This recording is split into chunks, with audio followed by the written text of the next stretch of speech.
Salam para kesatria. Dengan kondisi kesehatan Bapak Fransiskus yang semakin menurun, banyak yang berspekulasi jika sebentar lagi konklav akan dilaksanakan kembali. Bukan saya bermaksud mendoakan yang tidak baik ya, tapi mungkin saja seperti Bapak Benediktus ke-16 yang memilih mundur karena alasan kesehatan. Nah, berikut ini beberapa kardinal yang diprediksi para pengamat menjadi kandidat utama dalam proses konklav.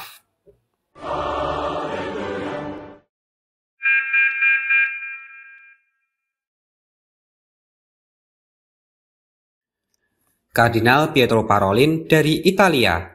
Beliau lahir tahun 1955 atau berumur 70 tahun saat ini. Beliau ditahbiskan sebagai imam pada tahun 1980, kemudian memasuki dinas diplomatik Vatikan pada tahun 1986. Pernah bertugas sebagai diplomat di Nigeria dan Meksiko. Diangkat sebagai Sekretaris Negara Vatikan oleh Bapak Fransiskus pada tahun 2013 dan menjadikannya sebagai salah satu pejabat paling berpengaruh di Vatikan saat ini. Beliau merupakan diplomat ulung, bertanggung jawab atas hubungan Vatikan dengan negara-negara lain, berperan dalam negosiasi perdamaian Timur Tengah dan perjanjian bilateral antara Vatikan dan Tiongkok terkait pengangkatan uskup di sana. Beliau juga dikenal sebagai sosok pragmatis dan moderat dalam kebijakan gereja. Nah, dalam pandangan teologisnya, beliau ini mendukung pendekatan dialog dalam menangani isu-isu kontroversial. Kemudian, beliau juga menyatakan jika dogma itu tidak bisa diubah, tetapi kedisiplinan gereja seperti selibat imam masih bisa didiskusikan. Bagaimana peluangnya sebagai paus? Sebagai pejabat tinggi Vatikan, beliau memiliki banyak pengalaman dalam pemerintahan gereja. Namun, kedekatannya dengan Bapak Fransiskus bisa menjadi tantangan jika para kardinal menginginkan perubahan yang signifikan. Kardinal Luis Antonio Tagle dari Filipina. Beliau lahir pada tahun 1957 atau sekarang berumur 68 tahun. Beliau ditahbiskan sebagai imam pada tahun 1982, kemudian mendapatkan gelar Doktor Teologi dari Catholic University of America. Dan ditahbiskan menjadi uskup pada tahun 2001 dan diangkat sebagai Uskup Agung Manila pada tahun 2011. Beliau dikenal karena kerendahan hati dan pendekatan pastoral yang dekat dengan umat, terutama kepeduliannya terhadap kaum miskin. Beliau kemudian ditunjuk oleh Bapak Paus Benediktus ke-16 sebagai kardinal pada tahun 2012. Pada tahun 2019, beliau ditunjuk oleh Bapak Fransiskus sebagai prefek kongregasi untuk evangelisasi bangsa-bangsa yang bertanggung jawab atas misi Katolik di seluruh dunia. Dalam pandangan teologisnya, beliau menekankan keadilan sosial dan pendekatan gereja yang lebih inklusif.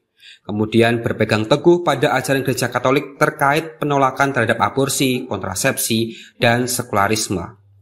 Beliau juga dikenal sebagai komunikator yang ulung dan sering dibandingkan dengan Bapak Fransiskus dalam gaya kepemimpinannya. Bagaimana peluangnya menjadi paus? Beliau memiliki dukungan yang kuat dari gereja-gereja Asia dan dinilai dapat membawa perspektif baru bagi Vatikan. Namun dapat menjadi halangan, yaitu menjadi paus non-Eropa pertama sejak abad ke-8. Nah, itu adalah tantangan beliau. Sebelum kita lanjutkan ke daftar berikutnya, jangan lupa untuk klik subscribe, like, komen, dan share. Jika ingin membantu pengembangan channel ini, kalian dapat bergabung menjadi kesatria atau klik tombol Super Thanks.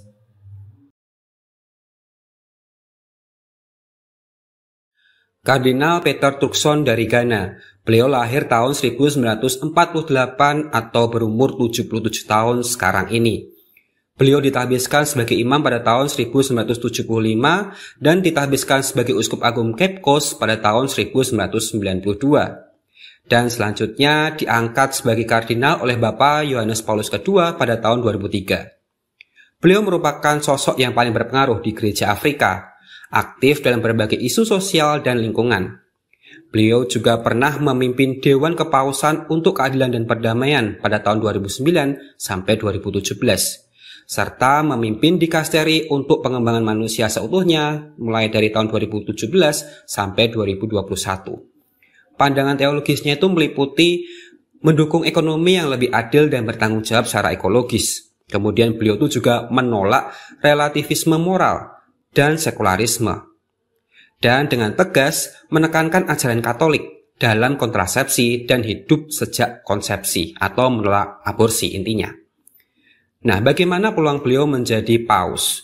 Jika para kardinal menginginkan paus dari Afrika, Kardinal Turkson bisa menjadi pilihan utama. Namun sayangnya beliau ini kurang memiliki pengalaman dalam administrasi Vatikan. Kardinal Peter Erdo dari Hungaria. Beliau dilahirkan tahun 1952 atau berumur 73 tahun sekarang ini. Beliau ditahbiskan sebagai imam pada tahun 1975 dan memiliki gelar doktor dalam teologi dan hukum kanonik. Diangkat sebagai Uskup Agung Budapest sejak tahun 2002 dan kardinal pada tahun 2003 oleh Paus Yohanes Paulus II. Nah, beliau ini menjadi tokoh penting dalam Gereja Eropa. Pernah menjabat sebagai Presiden Dewan Konferensi Para Uskup Eropa dari tahun 2006 sampai 2016. Dan beliau ini dikenal sebagai pemikir yang konservatif, yang mengutamakan tradisi-tradisi gereja. Nah, pandangan teologisnya bagaimana? Beliau ini menentang komuni bagi umat Katolik yang bercerai dan menikah kembali. Kemudian beliau juga berfokus pada pemulihan iman Katolik di Hungaria dan Eropa Timur yang semakin sekuler. Intinya beliau merupakan kardinal yang konservatif. Nah, bagaimana peluangnya? Sebagai kandidat yang konservatif, beliau memiliki peluang kuat jika kardinal ingin pemimpin yang lebih tradisional. Tapi sikapnya yang kurang fleksibel dalam beberapa isu pastoral bisa menjadi penghalang.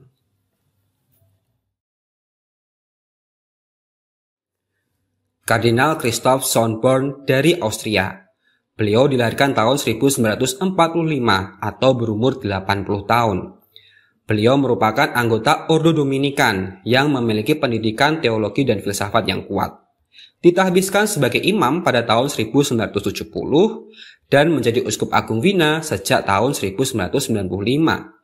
Beliau dikenal sebagai editor utama Katekismus Gereja Katolik dan menjadikannya sebagai salah satu teolog paling berpengaruh. Beliau berperan penting dalam menangani isu-isu pastoral dan hubungan antaragama, serta dikenal karena pendekatan kompromis antara kelompok tradisionalis dan kelompok reformis dalam gereja. Pandangan teologisnya meliputi mendorong pendekatan pastoral yang inklusif, terutama dalam menangani isu-isu keluarga dan homoseksualitas. Meskipun demikian, beliau tetap mempertahankan ajaran gereja mengenai perkawinan dan keluarga. Bagaimana peluangnya? Ya, beliau dapat diterima oleh berbagai kelompok dalam gereja. Namun sayangnya usianya yang sudah 80 tahun menjadi faktor penghambat. Nah, itu dia beberapa kardinal yang menjadi kandidat unggulan menurut beberapa pengamat. Mungkin kalian akan menemukan sumber lain yang memberikan daftar yang berbeda. Kalau saya pribadi, saya akan lebih berharap Kardinal Luis Antonio Tagle dari Filipina menjadi paus yang baru. Atau bahkan Patrik Latin Yerusalem saat ini, Kardinal Pier Battista Pizzaballa. Bagaimana menurut kalian?